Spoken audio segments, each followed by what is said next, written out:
Alright, we are back with more NFL coverage, and in this one, I'll be covering all the additional developments that occurred in Week 18, including the aftermath of Black Monday and the coaching cycle between potential hirings and a lot of firings.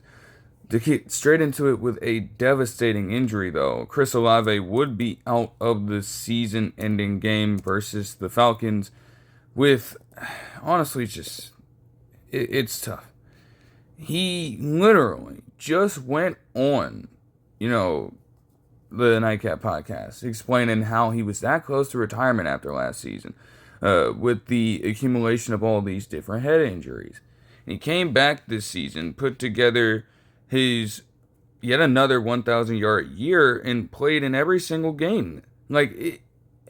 He had a chance to close it out and make an appearance in every single game for the first time in his NFL career.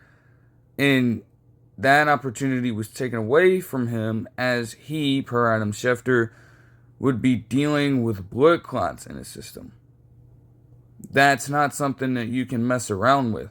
So the Saints made the right call and said, you know what, we've just got to take you out. But man, it's terrible. And what was a career year for him on the field with 100 receptions, 1,163 yards, and non-scores, man, he was honestly doing so damn well, bro. And it just sucks that for him, even with some of the wildest injuries imaginable, they just keep on coming up. When he's healthy and ready to go, he's one of the best wide receivers in the league. Regardless of how much you want to gauge his time as a Saint, because, the franchise in and of themselves is completely bad. But, bro, he's been one of their core players for quite some time now. So, he'd want to be out there and compete with those guys. Not even really worrying about the idea of helping out the Bucks or whatever. Just trying to play the game he loves. But that is a situation where, man, you have to take care of yourself first and foremost. And thankfully they understood that. I would hope that he's doing much better as we continue to progress, in the days following that. Because similarly, again, with some of the other injuries over the past few years to other star players across leagues relating to blood clots in their system, there's been a sort of injection that's supposed to thin them and eventually weed them out of your body. I don't know if that is exactly what's going to happen with Chris Olave here. I know Damian Lillard was doing that to get those blood clots as a result of the deep vein thrombosis out of his system. But it's terrible, man, to see that he's constantly putting in the effort on a week-to-week basis, even with what we don't see, in real time, trying to get himself healthy again for this season. And just when he had a chance to essentially close the whole thing out relatively okay, you have one of the more potentially life-threatening ones coming up for him right before this takes place. And it's terrible, man. The Jags have signed Cole Van Lanen to a 3-year, $51 million contract extension. Now, I'm not all too familiar with who Cole Van Lanen is, but from what I'm seeing here, he apparently, to start out his career, was a Packer before moving to the Jaguars in 2022, and I couldn't have really known who he was at the time, man. He had to be one of the backup tackles at this point of time, but this season has been one for him where he's gotten a lot more command in the offense. He's had 10 starts, a career high for him, and he's also played in 16 games to this point. And the Jags rushing offense, with that, obviously there's way more that factors into it. You can account for Liam Cohen's play calling as an offensive coordinator when it comes to running the football, because that's exactly what he was, in a way, brought there to do. The Jags, if you remember last season, man, they were truly not great. One of the bottom teams in the NFL in terms of rushing offense. And Cohen, for the Bucs at that point in time, along with play calling from the actual offensive, he was the offensive coordinator there. Like, the Bucs had a two-headed monster in Rashad White and Bucky Irving last season. So you knew that would provide a boost for them. But still, you have to have the personnel that can buy into said scheme and perform at or above their expectations to get the job done on the field, which they most certainly did as a team who, if you look at the 2025 Jacksonville Jaguars, they were 6th in overall offense, so that's great to see. But when you look at their rushing offense as a total, between the likes of Byshul Tootin, between the likes of Travis Etienne Jr., and even with getting Tank Bigsby out of there, having LaQuint Allen get some work in, they ran for a total of 1,956 yards on the ground, along with 22 scores. That's definitely in the upper echelon of their, of the league when it comes to rushing offense. So that's a massive improvement there. And Van Lanen was certainly a centerpiece of it. So I suppose with him now being 27, they decided, okay, if we want to maintain that level of success, we may as well do what we can to keep some of these core guys around. It's not like Van Lanen, has ever been in a situation where he has gotten paid this kind of money before.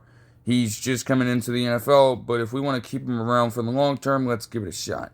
And that's when they decide to, give him a $17 million per year deal. It doesn't make him out to be one of the top offensive linemen in the NFL or anything, but it says to him, okay, we trust you as a part of this scheme, and for at least the next few years, we're going to keep you around. They were 8th in attempts and 4th in touchdowns when it comes to rushing offense. So, and not to mention, even though the yards won't really suggest much of anything, it says that they're 20th, fine, but at the same point, they, for the most part, were efficient. And that's what it comes down to, especially as they prep to play Buffalo. It is going to come down to that. Knowing the rushing offense that Buffalo has overall, and they probably have the outright advantage in that aspect of, their team. But you can't sleep on the Jaguars in that situation. They've proven in a few games now that they can have their way on the ground and lead themselves to victory as a result. Hell, the 49ers would know.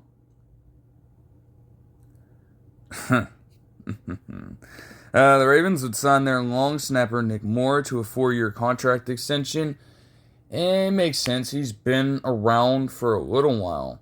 So, I mean, long snapper contract extensions are always weird. It feels like you can, in ways, replace them fairly easily. However, I mean, in terms of the chemistry that they may have with a particular special teams unit, especially when they are at the height of their powers in terms of accuracy on field goals, whether it be in terms of, long distance punts or those sorts of things, man, it doesn't make sense for you if they're not going to cost that much to let them move on. Because even though it doesn't garner a lot of focus, man, those connections, those moments of chemistry between a long snapper and a potential holder or a potential punter mean absolutely everything.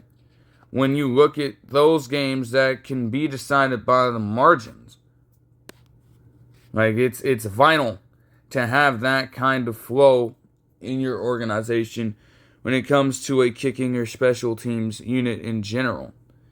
And Nick Moore, even with Tyler Loop not ending the season on the best note, man, he's normally been a player who's been able to get their guys in the right spots and normally lead them to some reasonable attempt in terms of a punt or in terms of a field goal from a specific range. He can't control over the last few seasons Justin Tucker and Tyler Loop missing some of these chip shots and some of the ones that are deemed to be routine for them.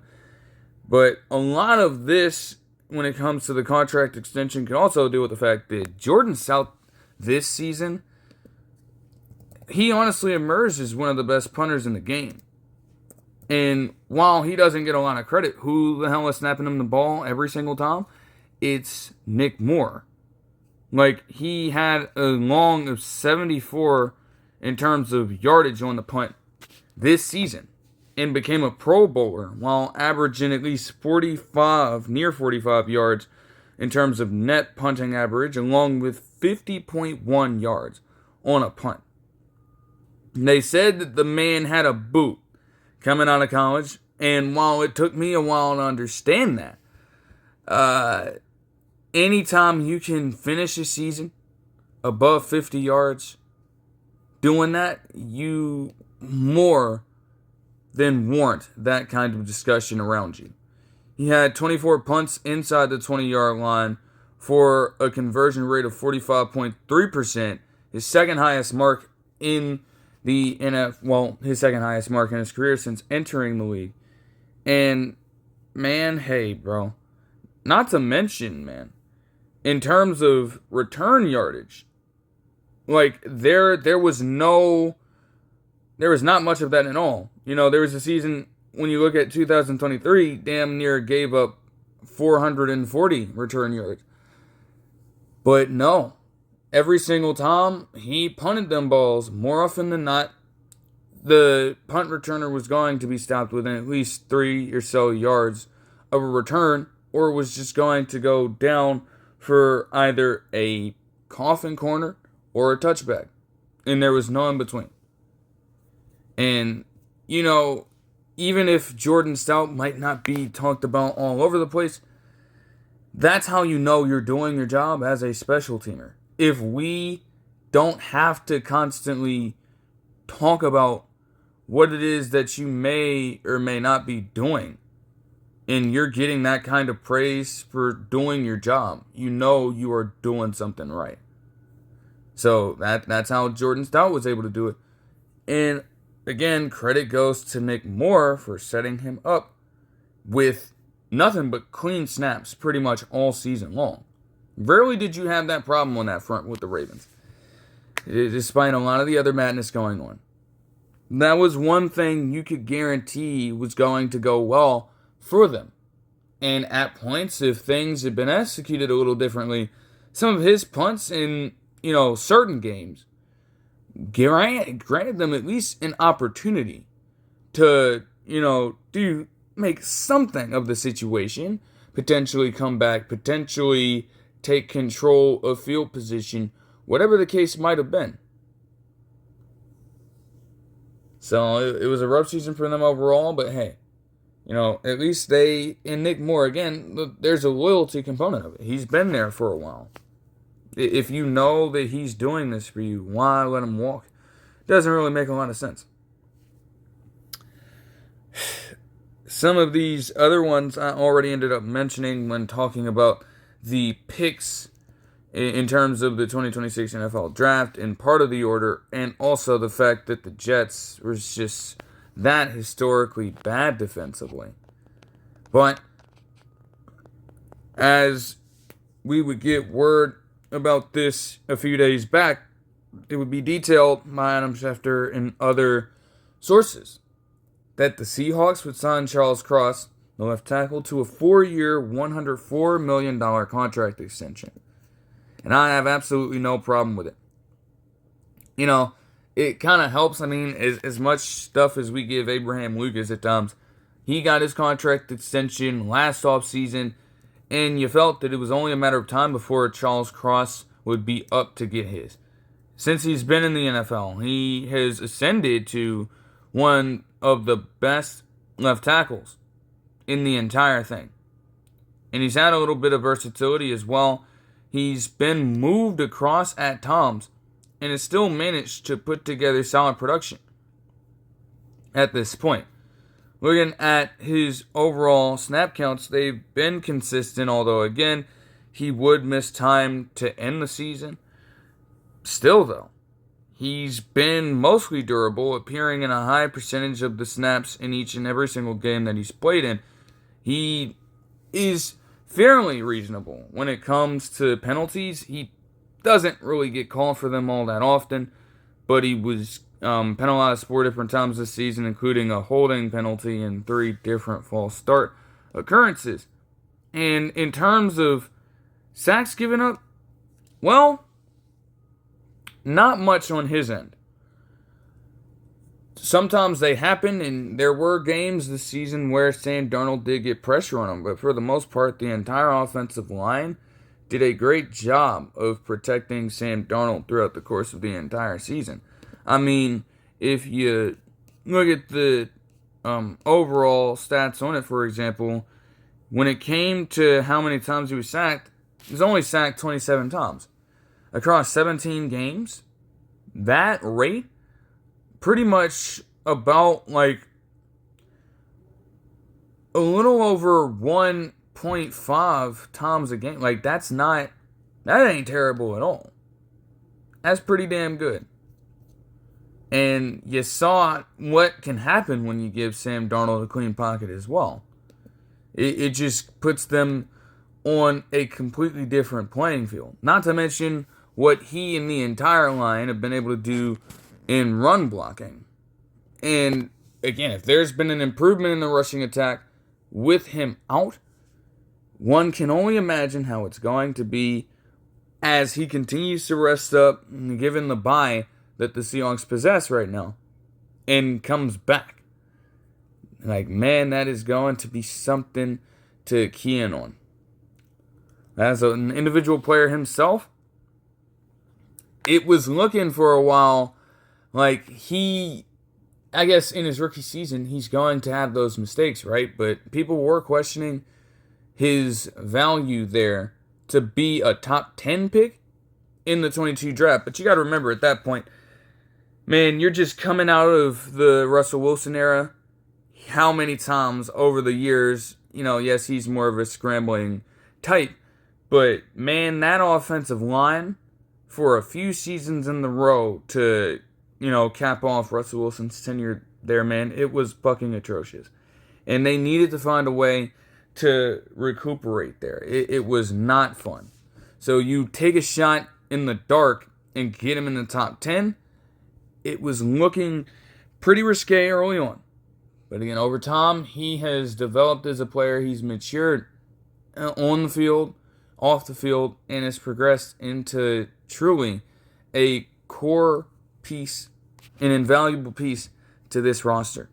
So a $26 million per year contract extension, I believe, would put him on the higher end of overall contracts for blindside blockers. And I ain't mad at it at all. Like, he's proven to be that caliber of a player. I don't know if you can say that he is simply the flat-out best. That might be pushing it a little too much, even with me being a Seahawks fan, having a little bias going on. That could be pretty ridiculous to say. But he's proven that he's got the talent. He's put together the skill set in the arsenal to warrant this kind of deal being allocated to him. So massive credit to him.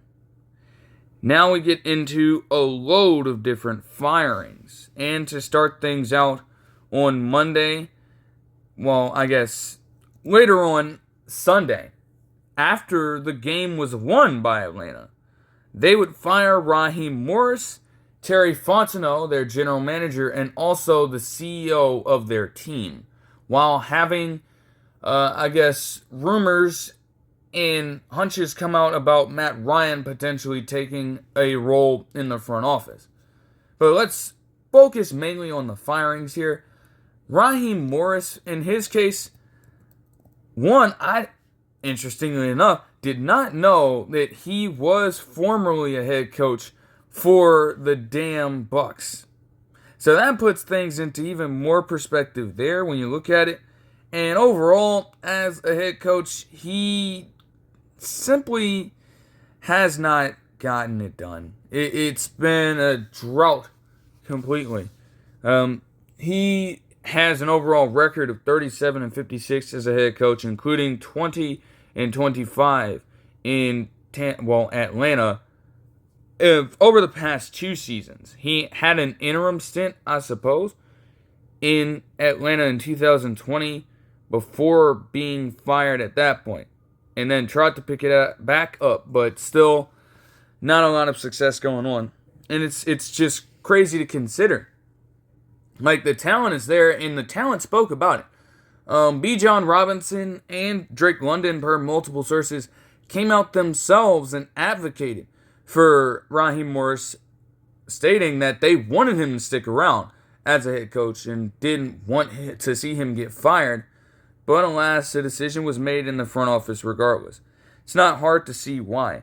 Like, they have just stagnated perfectly. In fact, they have not truly taken the next step in a division that could be considered as weak. They have one of the better rosters up and down the pike in terms of overall players on their 53-man unit. And they keep going 8-9. They went 8-9 in 2024, and they finished with the same record this season, even in a win. And if you let that mediocrity settle in for too long, man, ultimately you're going to be directionless. You're not even going to understand or have an idea of where exactly you want to go with this thing. And so if you have a guy in Raheem Morris who was expected to, at this point, take you over the hump at some point, especially with what he had done as a defensive coordinator in LA for the past few seasons before being rehired as a head coach in 2024. There were a lot of different things to be expected there. He was supposed to be a guy who possessed a very quality defense. And in ways, 2025 saw them definitely take a step up as an overall defense when it came to, one, their main ability and their main problem over the past few seasons was their inability to rush the passer. And they amped that up times 10 this season. No question about that. There was a stretch of time earlier in the season where they were the top-ranked defense. And yet still, with you having that hot start to the season, you just collapse completely. Like, we can take a look at this right now. You look at their schedule in 2025, and at this point, man, like, looking at it from their viewpoint here, I mean, man, you got off to a decent 3-2 start, yet you just constantly flipped and flopped over and over and over again. And got all the way down to 3-7 on a 5-game losing streak. Like, that's ridiculous, man. They were trying to turn it back around, but by that point it was too late. As with some of the personnel, developments and everything like that, they just were never able to get on the right track at any one point of time. Not to mention as well with Raheem Morris, some of his decision-making was also pretty questionable in a few of these games. Definitely. I mean, man, you could go all over the place with him for quite a long time. I mean, for example, the fact that in back-to-back weeks against the Colts and the Panthers, back-to-back weeks, you allowed a pair of players in Jonathan Taylor and Bryce Young, respectively, to put up career days against a defense that had supposedly been one of the best in the league at that point. You had no business giving up over 230 yards to Jonathan Taylor in that game. You had no business allowing Bryce Young to break the all-time single-game passing record for yards in a game in Panthers history over Cam Newton at that point. That was you. That was your team and allowed that to happen. And those are going to be glaring indictments on him. But as well, just it was so weird. I think that this Bucs game, for me, without watching too many Falcons games live, although one could say with the way that the Vikings game was managed, even if they won that game 22-6, oh man, that could have been even worse if he had managed the game in a much better fashion. Bijan Robinson was dominating that, and yet you still tried to lean on Michael Penix Jr. in the red zone repeatedly. I talked about that game. I don't know why it was a Sunday Night Football game, but it was. That had a chance to be far greater of a victory for them. And yet it was, a win that they could take pride in, only for a short period of time as they proceeded to get shut out by the Panthers in the week following that. But this second game against the Bucs, on Thursday Night Football in Tampa said a lot. Because, man, if you don't have Baker Mayfield continue that slump, he had playing fine in that game, but made a brutal mistake when he threw that and had D. Alford work the shit out of him, okay? You can't do the shoulda, woulda, coulda thing, but, bro, you're telling me that you won the game while getting away with 19 penalties. And that's not even accounting for all the ones that could have taken place. Those are just the ones that were called and accepted. 19 penalties as an entire roster. Not to mention the amount of defensive ones that took place from some of your supposedly best players on that side of the football. And on the team overall. Literally trying so hard to screw yourselves over. And you only win that game with the Falcons, managing to get the Bucs in a situation where, I guess, on Tampa Bay's side, they simply made stupider decisions. Somehow, someway. A 4-game winning streak is okay. And yes, the Rams game honestly could have been something that I guess if you are a supporter of Raheem Morris, you could look at and say, oh, hey, it's not even like the Rams were sitting any of their core guys out. No, this was a full roster, even with them not having Devontae Adams. They were at full strength, and we got out to that large of a lead against them and managed to get the victory regardless. Yet still, you almost did something that fans of that organization hadn't seen take place since Super Bowl 51. Like, they would truly want a reminder of Super Bowl 51 in that situation after literally being up 21-0 in the first half. And again, improper management of the game along with some lucky moments. You don't always see block kicks take place, and that's not something that can really be reflected on in terms of coaching. That is just some well-timed execution from the Rams side of things. But, man, all of this stuff being so narrow for him really just kind of delegitimized the skill, I suppose, that the Falcons thought he possessed in the first place. Because, man, if you are truly ahead of the curve in these situations, man, there are not going to be many errors that you end up making on your end. You're always going to find a way and not just try to survive the head coaching spot. No, you have to force the action. And Raheem Morris, Although, these seasons are respectable, far better than, some of the recent years in Falcons franchise history. It's like, you can't get away with that. And it's the same thing for Fontenot. Now, it's a mutual thing, I will say, even as I say all that about Raheem Morris, because it's Fontenot's job to get guys out there to execute under Raheem Morris's scheme. And it plays off of each other. The scheme can definitely make some players look good and, be a bad fit for others. But you also, in Fontenot's situation, if the scheme is outlined for you, you understand it, you know the type of players that you're supposed to be looking for, it's your job to get the personnel in there that you specifically need for those roles. And literally, it all comes back to the idea in the first place of creating a quarterback controversy out of absolutely nothing. Because this is the same man, Fontenot, that paid Kirk Cousins at that point, who had been coming off of a season-ending injury.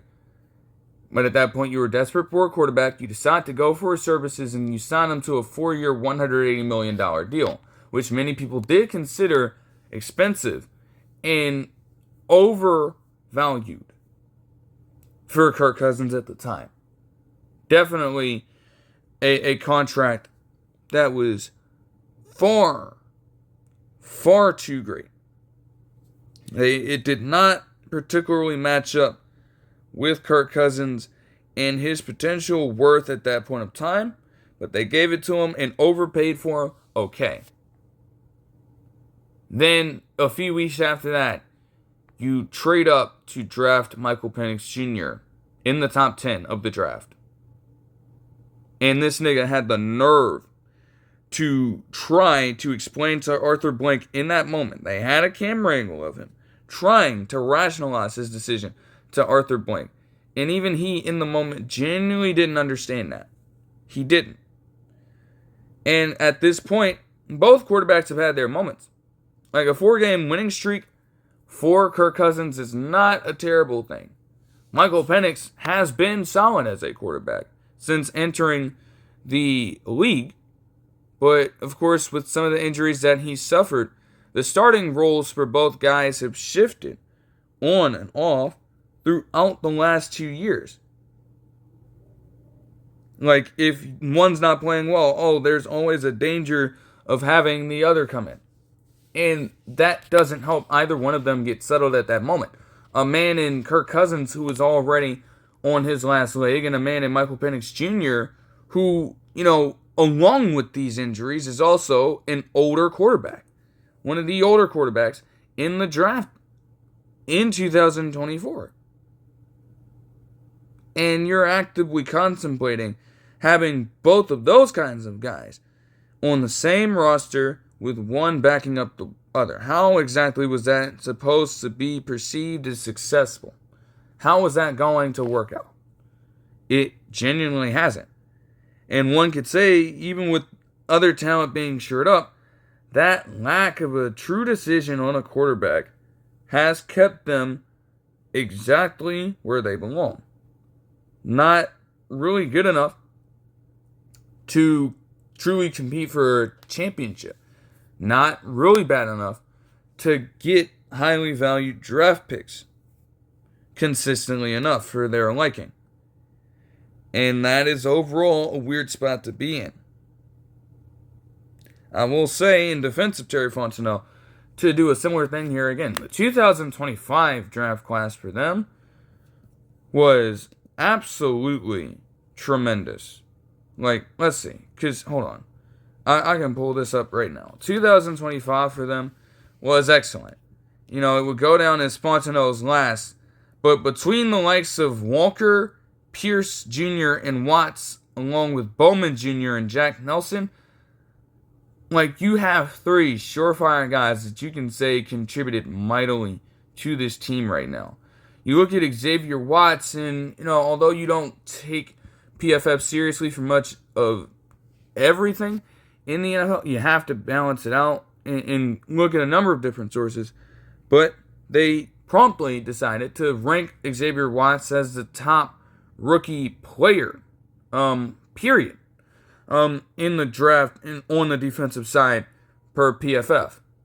And I even over Nick Amon-Warry, which may say a lot, but truly, with watching some of his performances this season, he has been an exceptional hit for them. And they got that man in the 3rd round. Truly a steal for them. James Pierce Jr. was drafted as a 1st rounder, and it's no doubt that he is already looking like that after being one of few players, along with Micah Parsons, to finish with more than 10 sacks in his first season of play. So that's pretty good as well. Jalen Walker was doing solid. I think he got injured at some point, so that definitely hurt him. But he also had 5.5 sacks on a team that, again, for the first time in years, managed to finally have something formidable up front in terms of the 4 guys on that line. Because they also had Leonard Floyd in the mix. Then Billy Bowman Jr. was also a pretty solid player for them at this point. He had an interception and a half sack on the season, but would also be out for the rest of the year after suffering an Achilles injury. So that was incredibly unfortunate. But in those 6 games, you still saw some good flashes from the safety out of Oklahoma. And my ass thought he was a cornerback for some reason. Was dead wrong. But again, just think about that from that side of things, man. You have the guys on that side, in a way, paired up with Jesse Bates III.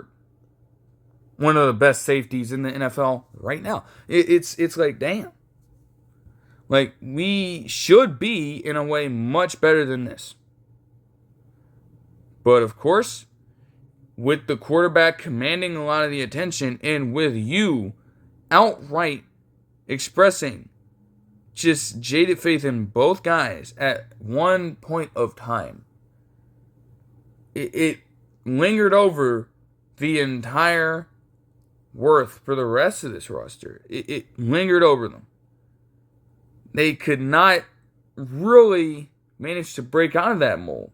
You put all the chips on the table and doled them out specifically to that position. And when it underwhelmed, none of the other talent around you, not even Bijan Robinson himself having a career year in terms of scrimmage yardage, could save you from ultimately suffering the same fate you did last season as a result of it. So Fontenot, it was a matter of time for him. It was a matter of time for him. And you pair those things up together, like you just need an entire shift at that point. Because the next step now, like, yes, they were at that point of time, looking back through their history at that point, man, they had been underwhelming for the last few years. However, now is a chance for them to take a step forward. Let's see if we can finally make this team worthy enough of entering the playoffs. Like, you've stagnated ever since that 2017 season. They don't have a winning season since then. Losing record every single year from 2020 to 2023. In fact, they had 4 straight 10-plus loss seasons. And the goal from hiring the red hot at the time, Raheem Morris, getting Fontenot in the door as well, along with that, the idea was to ascend into a playoff caliber team. And you couldn't even win the NFC South. As bad as it has been over the years, you haven't won that one time since then. That says a whole hell of a lot. While Morris might have had something originally, he turned out just like all of the other hires that they've had over the past few seasons. When you look at Arthur Smith, when you look at Dan Quinn, and, it's just, you have not truly stepped out of that and into the next level yet. And this is going to have to be a hire for them where they finally move forward as an organization. The talent is there. and the talent from the 2025 draft, along with whatever you proceed to do in the next few to follow, man, you have an opportunity to really make something sustainable here. But you've got to at least crack the surface of that. You haven't even gotten there yet. So that I can understand both of those firings. And the CEO as well is also another member generally of the front office. And again, overseeing all of that, yeah, there's just some general dysfunction there. So it makes sense for them to let him go. But now for the next firing. The Browns on Monday would choose to fire Kevin Stefanski, per Adam Schefter. And in a way, I understand it. The Browns, man, yet another season of just pure disappointment for them. They weren't even really... they were feared by absolutely no one. They were, in the bottom half in terms of most metrics, or especially on the offensive side of the ball. And you could, in a way, hold that against Kevin Stefanski. He is credited with being more of an offensive mind. Fair enough. And their defense, of course, was electric. And, they tried their best. It kind of reminds you of the Steelers in a way. Not in terms of the talent that they have, but in the fact that, man, despite how anemic their offense can be sometimes, their defense is quality enough to keep them in game after game after game that they have no business being in, simply put.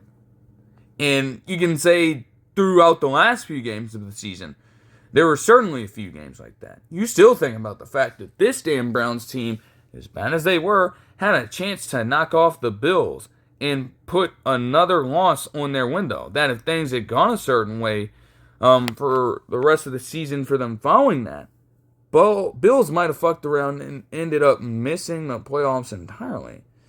And man, that would be pretty fucking scary, to say the least. But no, that would not go down here. And they ended up being just fine. The Browns, on the other hand, man, Stefanski has had quite the time here. He was a coach of the year twice, and he's had multiple 11-win seasons, including one in 2020 and one in 2023. But apart from that, it's been a lot of losing, and he's ended his tenure there with a 45-56 record. Yet, these are not all things that you can put on him. And it is a testament to his ability to consider that he managed to get 2 winning seasons out of this team. Especially in 2023, when you consider all of the fucking chaos that was going on around that team. And this is why I think that Stefanski, while, it might have been time for him to, step out of that, position with the Browns and move elsewhere, at the same time, man, I think he's being scapegoated a little bit, and I don't like it. I truly don't. Because while there are some things that he's in control of, the most glaring thing that ended up taking place throughout this entire tenure of Kevin Stefanski had absolutely nothing to do with him. It was not his decision. In fact, there have been rumors about him being against the move as well.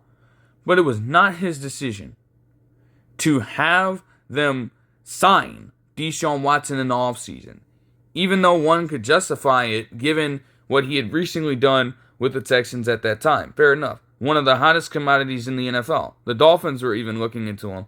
And, he didn't want to end up there. But the Browns, quite literally, fearing that something like that could be on the table, or another team could ask for his services, not only did they decide to sign the nigga, but they decided to sign him to a fully guaranteed deal while being full well and aware of what had been going on off the field for him in terms of the SA allegations that continued to ramp up to as much as 24 different women. You decided to have all of that noise in the background not affect your judgment at any one point of time in that conversation or in those negotiations between you and him whatsoever, and yanked that deal and you signed him to a 5-year, $230 million deal. Fully guaranteed. Every single fucking penny off those books into his pocket. And again, if he was playing well, I suppose from their standpoint, even though you had the morality of it being questioned, if he was playing well with this team still, after his tenure with the Texans, you probably wouldn't be talking about it that much, to be honest. Stefanski may very well still be in this position right now. The Browns could have been able to establish a little bit of uncomfortability far more in the AFC North than what they have been now. Because you legitimately say, hey, all 4 teams have got a truly fighting shot of making a playoff push. And all 4 teams truly have a shot of knocking each other out at any one moment of time. That's how good and deep the division is. Instead, what you got from Deshaun Watson was a load of underwhelming play when he was healthy. Truly. Not even to have a recency thing going on. It's one of the worst offenses you could have possibly seen whenever Deshaun Watson was on the field at that point. They literally mentioned that, like, he had one of the lowest accuracy rates since, like, 2000 or something. Across a full season's worth of work when he was still actively playing and healthy for this team. Or at least, well, maybe it was accuracy. It could have been like yards, air yards per attempt or something like that as well. Nonetheless, no matter how you describe it, it was truly horrific to watch. And that's a lot, considering the Browns fans out there have probably been fans of that team for decades at this point. Through the full revolving door of quarterbacks as they continue to add to that fucking jersey on a year-to-year basis. That doesn't have to do with Kevin Stefanski. Not to mention the injuries that he suffered as well. And what do we say all the time? It's next man up. It's about finding a way to step up regardless of that. And playing with the roster you have, playing the roster in front of you, and getting it done regardless. And that's exactly what he did in 2023.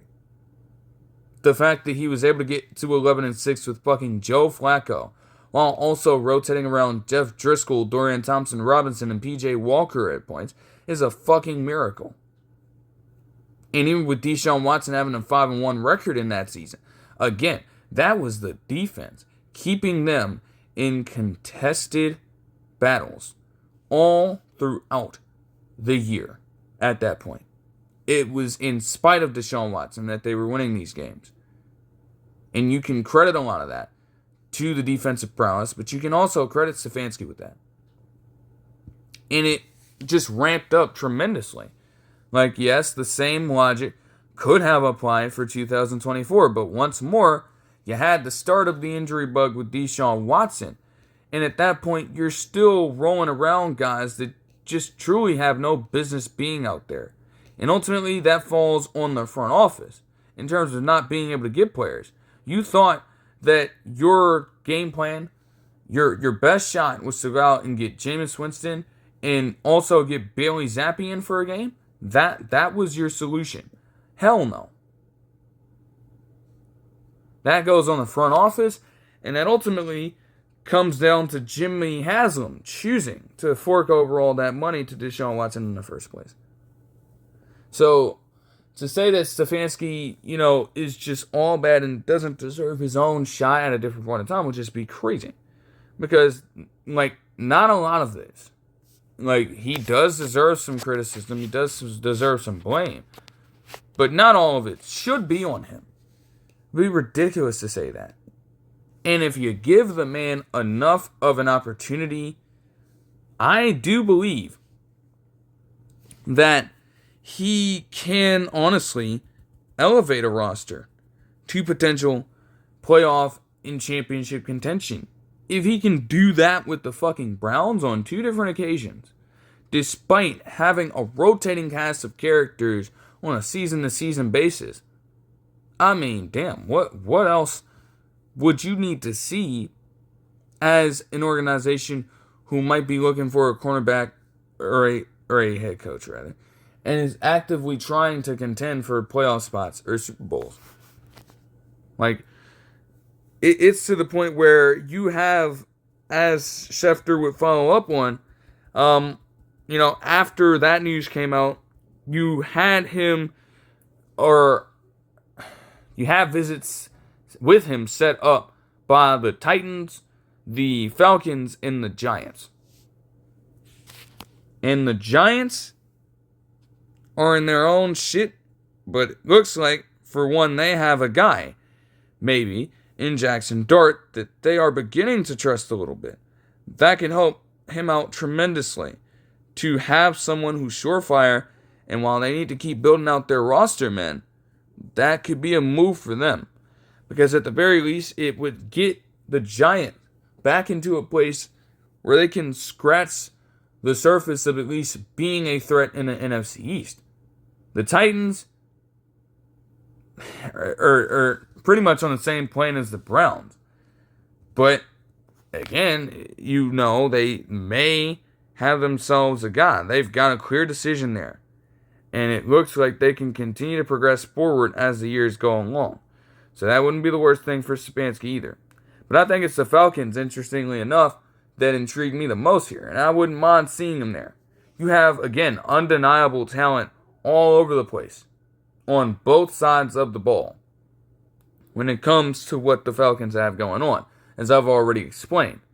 The one thing that it could be holding them back right now is a true decision on a quarterback. And in that way, Stefanski, if he did get hired by the Falcons, would be in the same position that he was already in as a part of the Browns in the first place.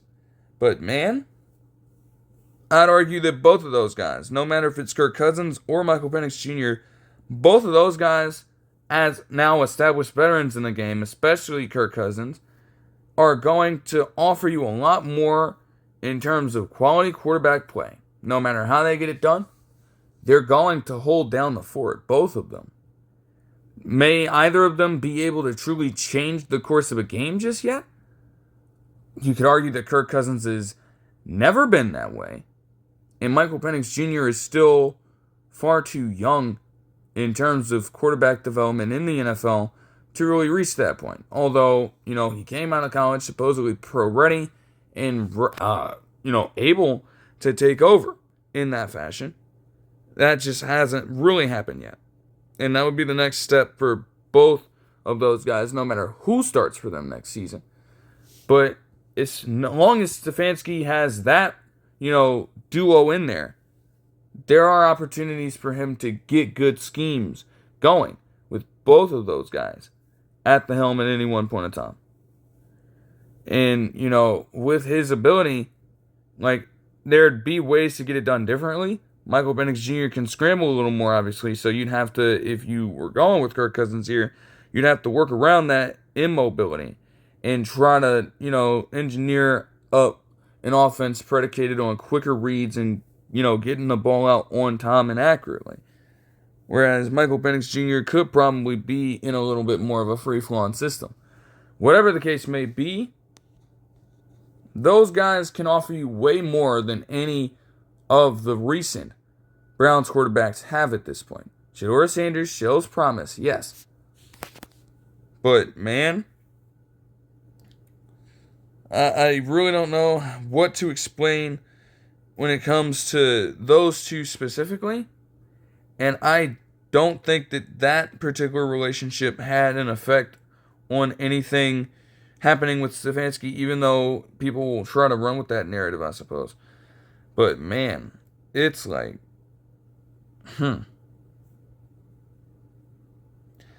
Alright, moving on to another firing. As per Adam Schefter, the Raiders would fire Pete Carroll.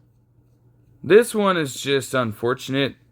There have been multiple people coming out and saying that they weren't expecting Pete Carroll to stick around for more than a year as it already was. So I guess it was always a rental, and I mean, you understand it. The man is 74 years old right now. Um, I don't know. It sucks, man. But when you look at the Raiders this season, man, it was just, oh my gosh, man. I can't speak to some of the time management things coming out with Pete Carroll in this scenario because I have not watched every single Raiders game. Although one could argue some of the ways in which they performed in these games were more than enough to look at a combination of different things and suggest that something had to get moved. Whether it be the piss poor outing that was a Thursday night football game against the damn Broncos earlier in the season, whether it be them constantly getting blown out on a week-to-week basis, whether it be them constantly not being able to engineer rushing offense or just being turnover prone with Geno Smith back there or Kenny Pickett or even Aiden O'Connell at a point in their final game of the season. Man, something had to give at some point. And it's just crazy to consider. They had mentioned at a point per an article that there was a bit of a rift in terms of the voices in the upper atmosphere of the organization, including Pete Carroll. And that disconnect ultimately led some players to just, I guess, have caution about him, not really be in full tune with his overall message, and it's like, that could be a glaring situation to have for a man who has this much experience in the NFL. Also, too, to take into account, man, like these damn beatdowns, and the fact that, as well, when you look at that inept rushing attack, like even when Seattle was without Marshawn Lynch for a time, and boy, I remember that. The Thomas Rawls, Christine Michael Sr. era, Robert Turbin, a lot of other random running backs for those times. CJ Procise, even Eddie Lacy for a small period of time. As he was currently at that point of time, you could deem him to be overweight. We can throw that out there.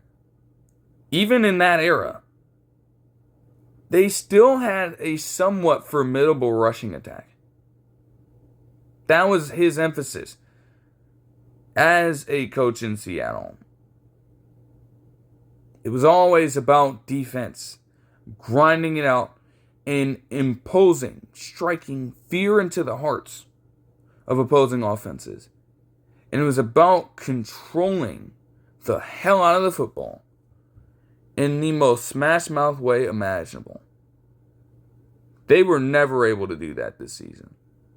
Even in the few wins that they did get, they were never able to have those components of Pete Carroll's system show up. And a lot of that can be placed on him as a guy who, again, is going to have a lot of influence, in some decisions as a man who's been doing it for this much time. Like, they had a bottom three offense, it looks like, in terms of yardage and many other metrics. Not to mention, despite their defense being, honestly, relatively fine, you'd want to see better from them, especially in these blowouts, man. But there were games that were winnable for the Raiders, if only they picked it up at just one point of time on offense. Because the defense had been helping them to hang in there, despite it not being expected. And again, as I've already talked about with some of the players, man, you weren't expecting Devin White to, come back into a spot in the NFL and put that type of season together to where he's warranting comeback player of the year buzz. That's how good that defense was in a sneaky way. And you still couldn't do anything with that offensively. It was crazy, man. Honestly, one of the worst seasons that Pete Carroll himself has had as an overall coach, period. By far the worst he's had.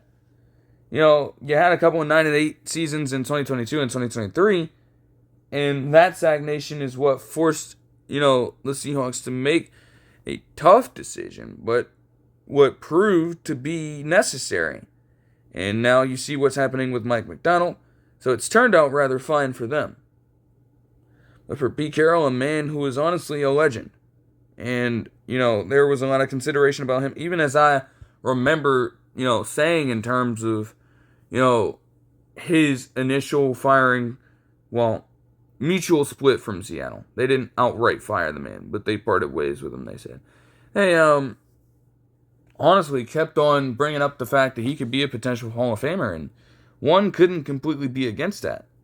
But this is a sour taste to have, in terms of a season like this where the Raiders will finish with their worst record in franchise history as well. It's a sour note to end a career off on. And I don't know what it would mean for Pete Carroll moving forward. Does he decide to give it another chance? Does he actually call it a career? I can't say that I'm entirely sure about it. But what I do know is that, hey, for a team who is now just completely out of relevancy at this point, you have to find a way to turn this around. And the only way to do that is to tear everything up. They'd been battling for the high draft picks that long, so now you're in the state where you're going to be revamping this roster entirely.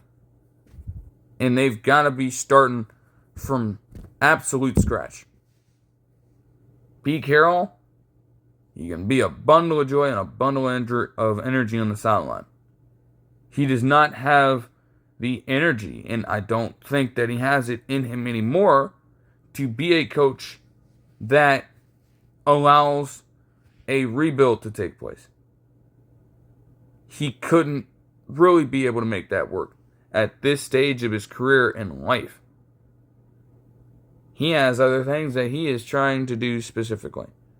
There's no way you could ask him to be that intensive about not being on a roster that's trying to win now. That was the goal initially when they go out and get him and have Tom Brady oversee a lot of different stuff as a minority owner with a lot of different benefits there.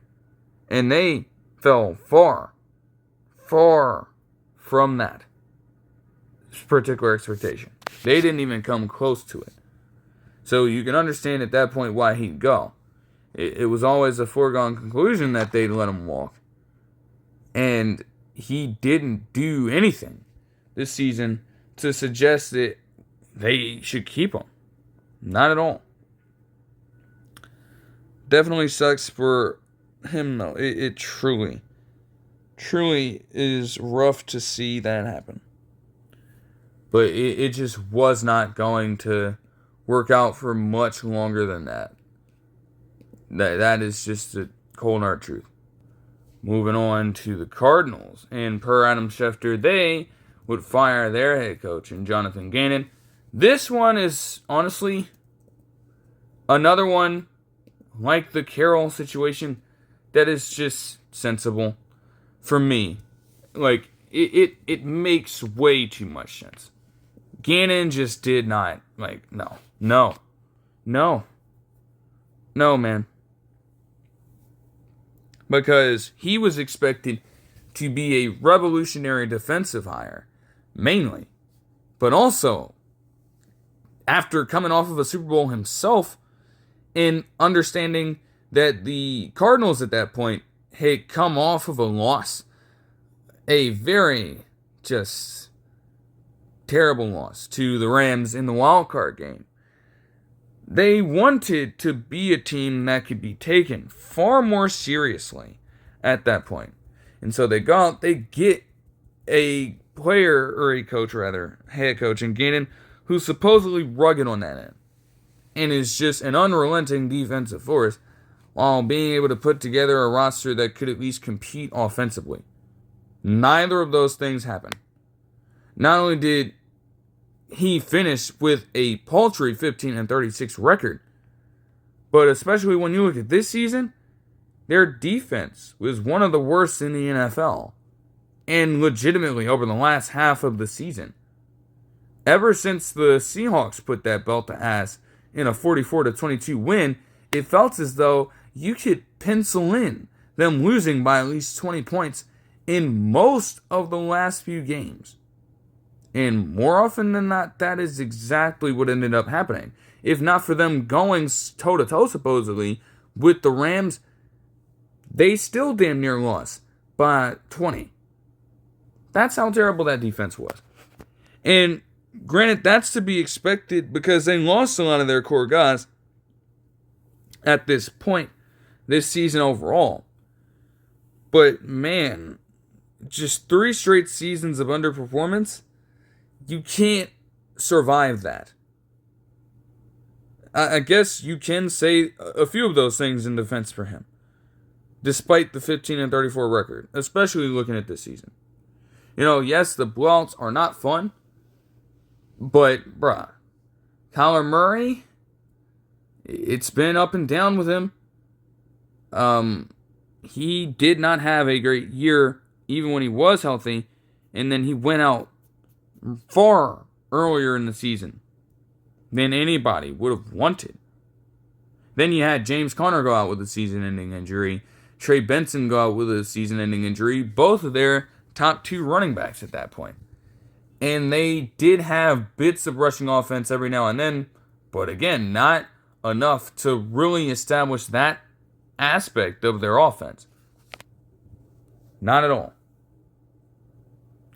And it sucks when you look at it from Trey McBride's perspective, too. The man did all that this season. Was definitely, most definitely, a top 5 wide receiver in terms of overall catches. He contributes well to this team consistently. And you still fall up short. Meaning that he doesn't even have a single playoff appearance to his name, which is a crime. An absolute fucking crime. And defensively, even if you lost some guys, you had a few rookies playing well. Cody Simon turned out to be a pretty great tackler for them. The man out of Ohio State, the combination of the Ohio State and Michigan men in Denzel Burke and Will Johnson also turned out to be corners who were rated pretty highly on PFF as rookies. And it's like those are both good signs to have. It's crazy though. You get better at the cornerback position. You get quality guys at the cornerback position after a 2024 season where you finished 8-9 and still didn't really have a great defense like that. You get better at that position. You get upgrades. And you still have a way to finish far worse than that. How exactly are we supposed to take that? Yes, some execution goes into it, and they were definitely susceptible to rookie mistakes. But you had an opportunity to make that work, to scheme around that, and you just could not. You, as a defensive guru, couldn't solve that issue, couldn't find a way to elevate the existing players on your roster. Now, some of them didn't deserve to be out there, granted. Taylor Demerson is probably not a player worth having on an NFL team. You could argue the same thing in ways about some of their other guys. Max Melton is a little iffy to me, and the fact that for a while he was one of the top corners on their team says a whole hell of a lot. But you do have to throw it at somebody if you have other guys handling their job. Fair enough. The personnel was okay at best, and they still finished with that low of a mark. That is just terrible. So Gannon at this point, you're underwhelming like that for 3 straight seasons. You have that bad of a record through your first 3 years. There was no way. There was just genuinely no way they would have been able to move forward with him and really make that make any sense whatsoever. Man, just 17.6% technically in terms of win percentage on the season. Considering that there have been far worse teams in this year to still finish with relatively the same record. You have a lot of core guys on your roster that you can point to and say, hey, those are guys that can truly elevate a team. And maybe things are a little bit different if you don't have some of these more crazy injuries like Kyler Murray's, like Trey Benson's, like James Conner's take place. But still, as a head coach, man, you have a wave of other guys coming through that locker room who want to go out and compete in those situations. And you have to be able to motivate them enough to step up in their own ways, through their own roles, and carve out at least a few more victories every now and then. Not finish with that bad of a record, bro. That is insane. He did all that good work in Philadelphia to become one of the hottest names on the market in that 2023 cycle after winning the Super Bowl. And you just completely crater on that side of the ball when that's supposed to be your specialty? Well, what the hell was the point of investing anything at all in you at that point? It doesn't make any sense. I don't even know if I could say, with the way that this cycle goes, that Gannon would definitively be able to work his way back into the NFL this season. Given that end result, I can't say that I'm sure about it. But I suppose we will find out. Moving on to the Cowboys, who would fire Matt Eberflus. And similar thing in, I guess, a more expected way for me. Because, yes, Matt Eberflus for a time has been known to be a defensive genius and a true ace on that side of the football in terms of coordinating it. Yet, we've seen this story from him before, even as a head coach in Chicago. And I did not know before, specifically, that he was a defensive coordinator with the Colts. But still, when he was in Chicago, the man quite literally fielded consistently one of the worst defenses in the NFL. Not to mention that at that point, even if you want to consider some of the more, pressing indictments on him as a head coach, as taking place on the offensive side of the football, man, there were some defensive lapses as well that truly hurt the Bears team consistently enough to where they constantly were underperforming and constantly meddling, to a point where Justin Fields had only won a very small percentage of his starts, specifically aligning with Eberflus' tenure there. That's not all an Eberflus thing, and it's, the players have to bear some responsibility. But at that point, man, your defense is supposed to be that good to where you can overcome those things, and yet all you have to show for it is constantly being in the lower end in terms of yards given up.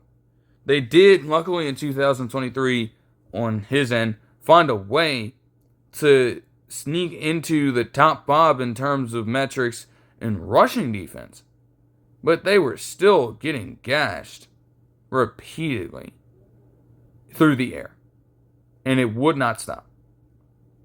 So you look at that resume in Chicago, and the Cowboys seriously thought that anything was going to get better with, one, the fact that he's still utilizing a similarly outdated scheme, and two, with the Cowboys, not even really having great personnel on that front. Again, as I mentioned, you look at some of their cornerbacks, besides DaRon Bland, and, everything else is up in the air. even with DaRon Bland taking a step back at times this season. You did not know what you were going to get from Trayvon Diggs on any given week. And then all those other guys that I mentioned, between Kalen Carson, Shavon Rebel Jr., and Traquez Bridges, Schottenheimer can say he loves them only wants to. They are unproven as fuck. And it showed at several points. Because if you know that your weakness, going back to the Trayvon Diggs situation, you understood that your weakness a little bit there could be, made a little different if you try to impose a better pressure scheme, for one, to mask up the fact that you don't have as great of a pass rush now without having Micah Parsons there, or more zone, I should say, in this situation. You should incorporate more zone as well, understanding that as a team, even with some of your better corners, they just don't have enough in them at the moment to constantly be guarding up someone directly like that. And what was the result every time? They lined up in man-to-man repeatedly over and over and over again. They got torched. Somebody put it greatly as I was watching, different sports shows and things like that, man. You are essentially giving up a career performance to every single quarterback that you play this season. Pretty much. Bo Nix had a hell of a day against them. Caleb Williams, to that point, through that early stretch of the season, he had by far his best career day as a passer against them. Russell Wilson, career high day, even at his older age, in terms of yardage against them. And we saw what happened to Russell Wilson shortly thereafter. No disrespect to Russell Wilson, but you have to be honest about that. You have this constantly going on in your organization on that side of the ball that Eberflus is supposed to be handling, supposedly, and you're constantly giving that up week in, week out, without fail. That's a heavy problem. Like, there's no excuse for something like that to go down. And it just continued to get worse and worse throughout the season. It didn't help that they would lose some of their core pieces as well, only adding more fuel to the fire. So, it was only a matter of time, in my opinion. Like, Eberflus is a guy that has lived off that reputation for a while, and maybe some of it is deserved, but you understood what happened in Chicago, as terrible as that was, and you still decided to go out and get him in the first place. It made absolutely no sense. And again, with the personnel that they still have to sort through now, it might not have been conducive to success regardless of who might have been the hire at that particular point of time.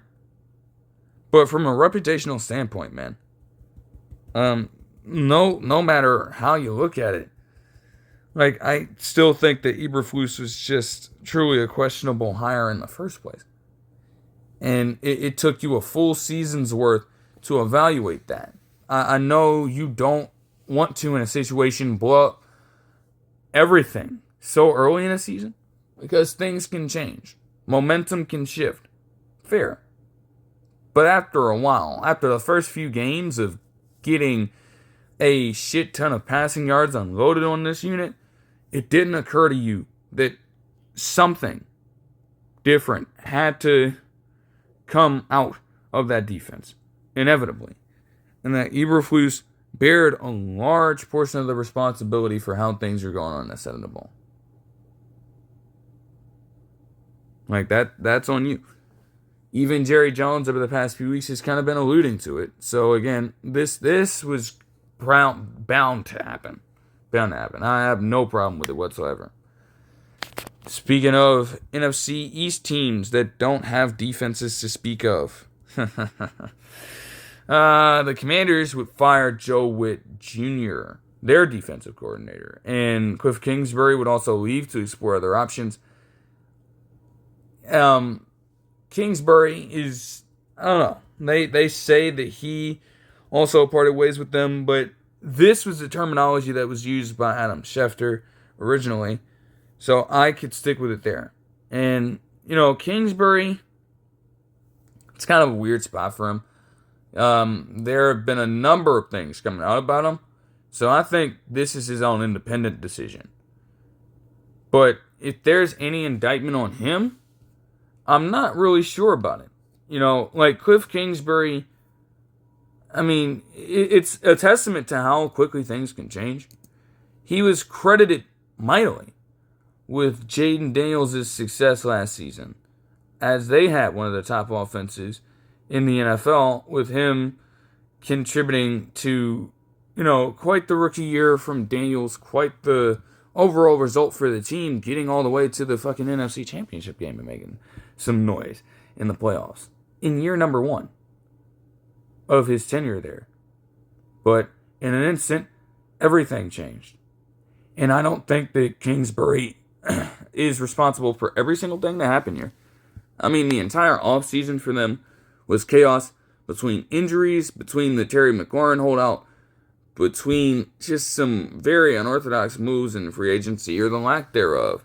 And all of that resulted in them having just a very down year after what was believed to be instant hope and promise for the foreseeable future.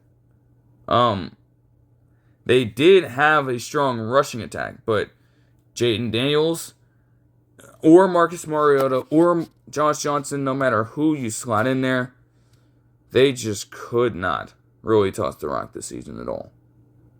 And one can also argue as well, who are you throwing the ball to if Terry McLaurin is constantly hurt? Sure. And that's another aspect of it. So, Kingsbury, I don't know if, it was truly a situation where he deserved to be fired. They are actively saying, okay, you can go out, you can explore these other options, and we'll see what happens. Honestly, I personally expect Kliff Kingsbury to be back, but there may be other teams truly out there looking for him. As for Joe Whitt Jr., and honestly, when you look at the next situation as well, to just tie it all together and end it off when it comes to the coaching cycle, as far as we know at this point, I already covered the John Harbaugh situation and made that its own video as an excerpt from the previous one. But the Lions would also fire John Morton yesterday as well. And the real death knell there for any coordinator, sure, you can chalk it up to potentially wanting a change of pace, a little bit of a spark to get a true shift in the course of a season and make a late push for some kind of playoff appearance or potential winning streak down the stretch of a season. That exists. But anytime you are a guy like John Morton as an offensive coordinator, or Joe Whitt Jr. as a defensive coordinator, and the head coach takes it upon themselves to say, you know what, I'm going to assume the role of offensive play calls or defensive play calls at any one point in the season, that's when you know you have truly lost your job. The second that I heard that from John Morton's case, the second that I heard that Dan Quinn was taking over play calling for Joe Whitt Jr., it was a wrap right then and right there. They weren't going to do it in season because you're trying to help them save face in that moment. And, the Lions, especially at that point, are still in playoff contention somewhat at this point. And those guys didn't just take over those roles to have the label of controlling multiple aspects of the team while also being the head coach. They didn't just do it to get it done. Those defenses and offenses for the Commanders and Lions, respectively, improved when Dan Campbell took over the role of offensive play calling, although they did still hit a rut and had a sluggish end to the season. And the Commanders performed better defensively across the board as Joe Whitt Jr. got out, before they again went out and had a few sluggish performances as well. We don't even speak about that Vikings game where they got shut out and allowed the Vikings to do that for like the first time since the 1980s, as I mentioned in the recap of that week overall. But that was very telling. Again, you can say what you want as well here too about the lack of personnel. Commanders were definitely much older on that side of the football. And they did have a few young guys. Mike Sanders still does show promise as a cornerback. But they still have got to improve there as well, because Noah Igbenogany should not be a core piece. He shouldn't be. I don't know how that happened. Jeremy Reeves Jr. is a solid special teamer and did make a few good defensive plays this season. But you might need upgrades across the board. Like, it's just, So those are tough things from that perspective. And that'll do it, at least for now, for the coaching cycle. But as for a couple of updates here, the Bills will place Jordan Phillips on IR. The Seahawks would also call up Elijah Arroyo off of IR. So that's definitely good to see. But that'll do it for this one. I hope you guys enjoyed the video, and I'll see you guys in the next one. Peace.